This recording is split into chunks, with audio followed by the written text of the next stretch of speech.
මේ ස්මාර්ට්ෆෝන් එක ගැන සඳහන් කරද්දී oppo a98 5G ස්මාර්ට්ෆෝන් එක ඩිවයිස් එකේ තියෙන ප්‍රධානම ස්පෙක්ස් තමයි මේ වීඩියෝ එකෙන් කතා කරන්නේ. ඊට අමතරව ඔයාට මේ ඩිවයිස් එක මිලදී ගැනීමේ පහසුකමද ඇතිව ඩිවයිස් එකේ ප්‍රධානම ඩීටේල්ස් පැත්තෙන් සඳහන් කරද්දී අපිට බලා ගන්න හම්බ වෙනවා ස්මාර්ට්ෆෝන් එකේ තියෙන බෑක් ඩිසයින් එක පැත්තෙන් කැමරා සෙටප් එක. ඉතින් ඔයාලට රින් දෙකක් ෂේප් එකේ එන ට්‍රිපල් කැමරා සෙටප් එකක් තමයි මේ ස්මාර්ට්ෆෝන් එකට බම්ප් එකක් සහිතව ඔයාලට කැමරා සෙටප් එක බලා ගන්න පුළුවන්කම තියෙන්නේ. ඊට අමතරව එන ෆ්ලෑෂ් ලයිට් එක සමන්විතව ස්මාර්ට්ෆෝන් එකේ තියෙන බිල්ඩ් අප් එක පැත්තෙන් සඳහන් කරද්දී ඔයාලට නිකම් ෆිල්ම් ගතකින් තියෙන ඩිසයින් එකේ තියෙන මැට් ෆිනිෂ් ෂේප් එකට එන එහෙම නැත්නම් ෆින්ගර් ප්‍රින්ට් ඇලෙන්නේ නැති බෑක් ඩිසයින් එකක් විදියට එන ප්ලාස්ටික් බිල්ඩ් අප් එකක් තමයි ස්මාර්ට්ෆෝන් එකට ලැබෙන්නේ. ප්ලාස්ටික් ෆ්‍රේම් එකක් සහ ප්ලාස්ටික් බෑක් සෙටප් එකක් විදිහට.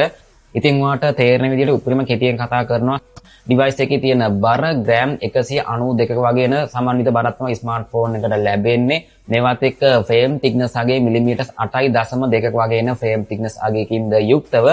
එතකොට ඩිවයිස් එකේ SIM එක ඔයාලට ඩුවල් ස්ටෑන්ඩ් බයි SIM භාවිතා කරන්න පුළුවන්. එහෙම නැත්නම් හයිබ්‍රිඩ් ඩුවල් SIM slot එකක් තමයි ස්මාර්ට්ෆෝන් එකට ලැබෙන්නේ. SD කාඩ් එකක් සහිතව SIM එකක් භාවිතා කරන්න පුළුවන්කම තියෙන විදිහට එහෙම නැත්නම් SIM දෙකක් භාවිතා කරන්න පුළුවන්. එහෙම නැත්නම් SIM එකක් සහිතව SD කාඩ් එකක් භාවිතා කරන්න පුළුවන්. SD කාඩ් එක 1TB දක්වා extend කරගන්න පුළුවන්කම තියෙනවා. ස්පීකර්ස් පැත්තෙන් සඳහන් කරද්දී ඔයාලට ස්ටීරියෝ සවුන්ඩ් එක්ස්පීරියන්ස් එකක් මේ ස්මාර්ට්ෆෝන් එකේ ලැබෙනවා. හොඳ සවුන්ඩ් ක්වොලිටි එකක්ද ඇතිව සහ හෙඩ්ෆෝන් ජැක් එකකුත් මේ ස්මාර්ට්ෆෝන් එකට ලැබෙනවා. ඩිවයිස් එකේ කලර්ස් පැත්තෙන් සඳහන් කරද්දී ඔයාලට කලර්ස් මේ විදිහට තමයි ස්මාර්ට්ෆෝන් එකට ලැබෙන්නේ. අපිට ලබා දීලා තියෙන්නේ ඒ වගේම තමයි ඔයාලට අපෙන් ඩිවයිස් එකක් වා මිලදී ගන්න නම් ඔයාලට බොහෝ දුරට Gen X ඒ වගේම තමයි TRCSL සහ සිංගල් වොරන්ටියක් ඇතුව ඔයාලට ස්මාර්ට්ෆෝන් එකක් මිලදී ගන්න අවස්ථාවක් තියෙනවා නම් පහළ කමෙන්ට් බොක්ස් එකේ ඔයාලට shop එක දැනුවත් කරන contact number එකෙන් ඔයාලට වැඩිදුර විස්තර ගන්න පුළුවන් සර්විස් වගේ දේවල් ඔයාලට දැනුවත් වෙන්න පුළුවන්කම තියෙනවා. ඉතින් වගකීමක් ඇතුව ස්මාර්ට්ෆෝන් එකක් මිලදී ගන්න අවස්ථාවක් තියෙනවා නම් අනිවාර්යෙන්ම කතා කරන්න. සහ ස්මාර්ට්ෆෝන් එකේ තියෙන ඩිස්ප්ලේ එක ගොඩක් දෙනෙක් ආස කරන ඩිස්ප්ලේ එකක් විදිහට හඳුන්වන්න පුළුවන්කම තියෙන පංචෝල් කටවුට් එකක් සහිත වෙන ඩිස්ප්ලේ නෝන්ච් එකක් තමයි මේ ඩිවයිස් එකට අන්තර්ගත වෙන්නේ. සයිස් එක සහ ක්වොලිටිය අඟල් 6.72 ඉන්චස් IPS LCD පැනල් එකක් තමයි ඔයාලට ඩිස්ප්ලේ ටෙක්නොලොජි එක පැත්තෙන් මේ ස්මාර්ට්ෆෝන් එකට ලැබෙන්නේ.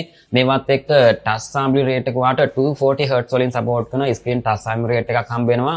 ස්ක්‍රීන් රිෆ්‍රෙෂ් රේට් එක හම්බ වෙනවා ඔයාලට 120 Hz වලින් සපෝට් කරන ස්ක්‍රීන් රිෆ්‍රෙෂ් රේට් එකක් මේ ඩිවයිස් එකට ලබා දීලා තියෙනවා. ඉතින් ඔයාලට ස්මූත්ව භාවිතා කරන්න පුළුවන්. ඊට අමතරව ස්ක්‍රීන් බ්‍රයිට්නස් ලෙවල් එක max out හම්බ වෙනවාට nis 680ක වගේ එන බ්‍රයිට්නස් ක්වොලිටි එකක් තමයි මේ ස්මාර්ට්ෆෝන් එකට උපරිම ක්වොලිටි පැත්තෙන් ස්මාර්ට්ෆෝන් එකට ලැබෙන්නේ. ඒ වගේම තමයි අනිවාර්යයෙන්ම channel එක subscribe කරලා නැත්නම් channel එක අනිවාර්යයෙන්ම subscribe කරන්න අලුත් කෙනෙක් නම් screen to body ratio එක 86.5ක වගේ screen body ratio එකක් ස්මාර්ට්ෆෝන් එකට ලැබෙන අතර මේවත් එක්ක ස්ක්‍රීන් පික්සල් රෙසලූෂන් වාට 1080 2400 කියන පික්සල් රේන්ජ් එකකින් සමාන්විත එන අඟලකට පික්සල් 392ක වගේ එන PPI density එකක් පික්සල් density එකක් තමයි ස්මාර්ට්ෆෝන් එකට ලැබෙන්නේ.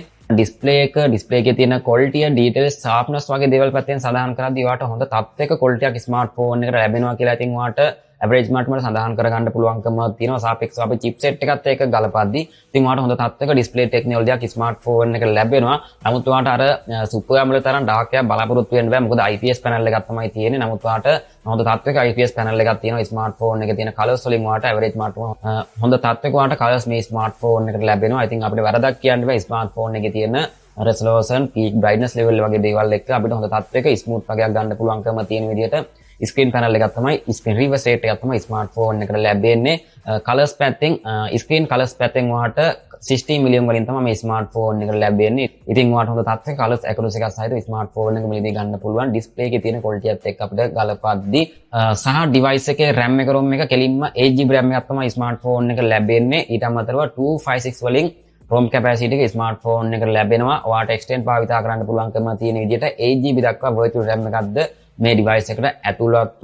platform පැත්තෙන් කතා කරද්දී ඔයාලට Android 13 තමයි මේ ස්මාර්ට්ෆෝන් එකට. ඉතින් ඔයා වීඩියෝ බලද්දී software pages අනිවාර්යයෙන්ම change එකකින් සහිතව device එකේ chipset එක පැත්තෙන් සඳහන් කරද්දී Qualcomm Snapdragon 695 5G 6 nanometers වලින් support කරන processor එක තමයි ස්මාර්ට්ෆෝන් එක ලැබෙන්නේ. core 8කින් ඔයාලට CPU එක ලැබෙනවා. එතකොට max clock speed එක MHz 2200 වගේ එන speed එකක් තමයි ස්මාර්ට්ෆෝන් එකට ලැබෙන්නේ. සුපුරුදු පරිදි Samsung ලාගෙන graphic version එකක් විදියට එන chipset එකත් එක්ක Adreno 619 කියන graphic version එක තමයි මේ ස්මාර්ට්ෆෝන් එකට ලැබෙන්නේ. මේවත් එක සංසන්දනය කරද්දී ඔයාලට මෙන්න මේ වගේ රේටින් එකක් තමයි ස්මාර්ට්ෆෝන් එකේ තියෙන chipset එකත් එක්ක ඔයාලට බලාපොරොත්තු වෙන්න පුළුවන්කම තියෙන්නේ. quality වගේ speed එක, camera quality වගේ battery capacity එක, gaming වගේ දේවල් පැත්තෙන් සඳහන් කරද්දී ඉතින් මේ ස්මාර්ට්ෆෝන් එකේ තියෙන ඩිස්ප්ලේ එක පැත්තෙන් කතා කරද්දී ඔයාලට හොඳ තත්ත්වයක ඩිස්ප්ලේ සාමනස් බවක්, ඩිස්ප්ලේ එක්ස්පීරියන්ස් එකක්, ඩිස්ප්ලේ ඩීටේල් එකක් බලාපොරොත්තු වෙන්න පුළුවන්කම තියෙන විදිහට ටෙක්නොලොජි එකක් තමයි ස්මාර්ට්ෆෝන් එකට ලැබෙන්නේ. 79ක වගේ රේටින් එකක් ස්මාර්ට්ෆෝන් එකට ලැබෙනවා. ඉතින් ඔයාලට මේවත් එක්ක හොඳ තත්ත්වයක ඉන්න ඩිස්ප්ලේ ක්වොලිටි එකක් ස්මාර්ට්ෆෝන් එකට ලැබෙනවා කියලා සාපේක්ෂව හිතන්න පුළුවන්කම තියෙනවා. ඉතින් ඔයාලට හොඳ තත්ත්වයක ක්වොලිටි එකක්ද, හොඳ තත්ත්වයක කලර් ඇකුරසියක්ද ඇතිව කැමරා පර්ෆෝමන්ස් පැත්තෙන් උනත් ඉතින් ඔයාලට හොඳ තත්ත්වයක කැමරා පර්ෆෝමන්ස් එකක් බලාපොරොත්තු වෙන්න පුළුවන්. හොඳ ඉමේජ් එකක් ගන්න, හොඳ වීඩියෝ රෙකෝඩින් පහසුකමක්ද ඇතිව ස්මාර්ට්ෆෝන් එකට ලැබෙනවා කියලා ඉතින් ඔයාලට මෙතනින් ඇවරේජ් මට්ටම ඔයාලට හිතන්න පුළුවන්කම තියෙනවා. ඒ වගේම තමයි පර්ෆෝමන්ස් පැත්තෙන් උනත් ඉතින් ඔයාලට හොඳ තත්ත්වයක ස්පීඩ් එකක් ස්මාර්ට්ෆෝන් එකට ලැබෙනවා. මොකද සාපේක්ෂව හොඳ චිප්සෙට් එකක් ස්මාර්ට්ෆෝන් එකට ලැබෙනවා. එතකොට හොඳ ස්පීඩ් එකක්, හොඳ රිෆ්‍රෙෂ් රේට් එකක් ඔයාලට ඇප් භාවිතා කරද්දී, මල්ටිටාස්කින් භාවිතා කරද්දී වගේ හොඳ එක්ස්පීරියන්ස් එකක් ස්මාර්ට්ෆෝන් එකේ ලැබෙනවා කියලා ඉතින් ඔයාලට මෙතනින් හිතන්න පුළුවන්. ඒ වගේම තමයි ගේමින් පැත්තෙන් උනත් ඉතින් ඔයාලට සාපේක්ෂව හොඳ ගේමින් එක්ස්පීරියන්ස් එකක් බලාපොරොත්තු වෙන්න පුළුවන්කම තියෙන විදිහට ස්මාර්ට්ෆෝන් එකේ ස්ක්‍රීන් රිෆ්‍රෙෂ් රේට් එකක්, ගේමින් ටච් සම් රේට් එක ඔයාලට 240 Hz වලින් සපෝට් කරන ගේමින් ටච් සම් රේට් එකක් තමයි මේ ඩිවයිස් එකට ලබා දීලා තියෙන්නේ. ඒක නිසා ගේමින් පැත්තෙන් කතා කරද්දී ඉතින් අපිට ලොකුවට වරදක් කියන්න බෑ ඩිවයිස් එකේ තියෙන චිප්සෙට් එකත් එක්ක කතා කරද්දී. එතකොට ස්මාර්ට්ෆෝන් එකේ බැටරි කැපැසිටි උනත් ඉතින් ඔයාලට හොඳ තත්ත්වයක බැටරි කැපැසිටි එකක් ස්මාර්ට්ෆෝන් එකට, බැටරි ලයිෆ් එකක් ස්මාර්ට්ෆෝන් එකට ලැබෙනවා. සහ හොඳ charging speed එකක්ද ඇතුළත්ව. connectivity පැත්තෙන් කතා කරද්දී ඔයාලට 170 වගේ රේටින් එකක් තමයි ස්මාර්ට්ෆෝන් එක ලැබෙන්නේ. ඉතින් ඔයාලට data speed, data transmission පැත්තෙන් ඔයාලට සාපේක්ෂව හොඳ මට්ටමක ස්පීඩ් එකක් මේ ස්මාර්ට්ෆෝන් එකට ලැබෙනවා කියලා ඉතින් ඔයාලට හිතන්න පුළුවන්කම තියෙනවා. ඉතින් ඒ වගේම තමයි මේවත් එක්ක ඔයාලට single core සහ multi core score එකේ තියෙන රේටින් එක පැත්තෙන් සඳහන් කරද්දී ඔයාලට මෙන්න මේ වගේ ස්කෝර් එකක් තමයි ස්මාර්ට්ෆෝන් එකට ලැබෙන්නේ. Antutu benchmark පැත්තෙන් කතා කරද්දී ඔයාලට මෙන්න මේ වගේ එන රේටින් එකක් තමයි ස්මාර්ට්ෆෝන් එකට ඔයාලට බලාපොරොත්තු වෙන්න පුළුවන්කම තියෙන්නේ. ඇවරේජ් මට්ටම ඔයාලට හොඳ ස්පීඩ් එකක් මේ ස්මාර්ට්ෆෝන් එක පැත්තෙන් ගන්න පුළුවන්කම තියෙන විදිහට ස්කෝර් එක ඔයාලට බලාපොරොත්තු වෙන්න පුළුවන්කම තියෙනවා මේ ඩිවයිස් එකේ තියෙන chipset එකත් එක්ක. කැමරා setup එක. ඉතින් ප්‍රධාන ලෙන්ස් එක ඔයාලට මෙගාපික්සල් 64ක aperture එක f1.7 වලින් wide lens එකක් හම්බ වෙනවා. ඊට අමතරව මෙගාපික්සල් 2ක aperture එක f3.3 microscope lens එකක් තමයි ස්මාර්ට්ෆෝන් එකට ලැබෙන්නේ. මේකත් එක්ක ඔයාලට මෙගාපික්සල් 2ක aperture එක f2.4 depth lens එකක්ද ඇතුළත් microscope lens එකක් තියෙන නිසා ඉතින් ඔයාලට මෙන්න මේ වගේ images කීපයක් සහිත ඔයාලට capture කරගැනීමේ හැකියාවද තියෙනවා. ඒ වගේම තමයි හොඳ quality එකකින් යුක්තව ස්මාර්ට්ෆෝන් එකේ තියෙන zoom quality පැත්තෙන් ඔයාලට 6x දක්වා zoom පහසුකමද මේ ස්මාර්ට්ෆෝන් එකට ලැබෙනවා. එතකොට මේවත් එක්ක එන features පැත්තෙන් සඳහන් කරොත් යාට auto focus පහසුකම කොහොමත් හම්බ වෙනවා. එතකොට portrait mode එක, night mode එක, pro mode එක, AI scene detection පහසුකම, ISO settings, scene mode එක, timeless touch focus සහ white balance settings වගේ features ද සාපේක්ෂව වාට මේ ස්මාර්ට්ෆෝන් එක ලැබෙනවා. මේවත් එක්ක වාට 6x දක්වා zoom පහසුකම ස්මාර්ට්ෆෝන් එක ලැබෙන අතර video recording පහසුකම වාට 1080p 30fps දක්වාද වීඩියෝ පහසුකම තමයි ස්මාර්ට්ෆෝන් එකට ලැබෙන්නේ. selfie කැමරාව. ඉතින් මෙගාපික්සල් 32ක එන aperture f2.4 lens එකක් තමයි ස්මාර්ට්ෆෝන් එක ලැබෙන්නේ. එතකොට selfie වීඩියෝ පැත්තෙන් වාට 1080p 30fps දක්වා වීඩියෝ ක්වොලිටි එකක් වාට selfie කැමරා පැත්තට මේ ස්මාර්ට්ෆෝන් එකට ලැබෙනවා. ඊට අමතරව sensor security පැත්තෙන් සඳහන් කරද්දී side mounted fingerprint scan එකක් ස්මාර්ට්ෆෝන් එකට ලැබෙනවා. ඒ වගේම තමයි NFC පහසුකමද ස්මාර්ට්ෆෝන් එකට ඇතුළත්.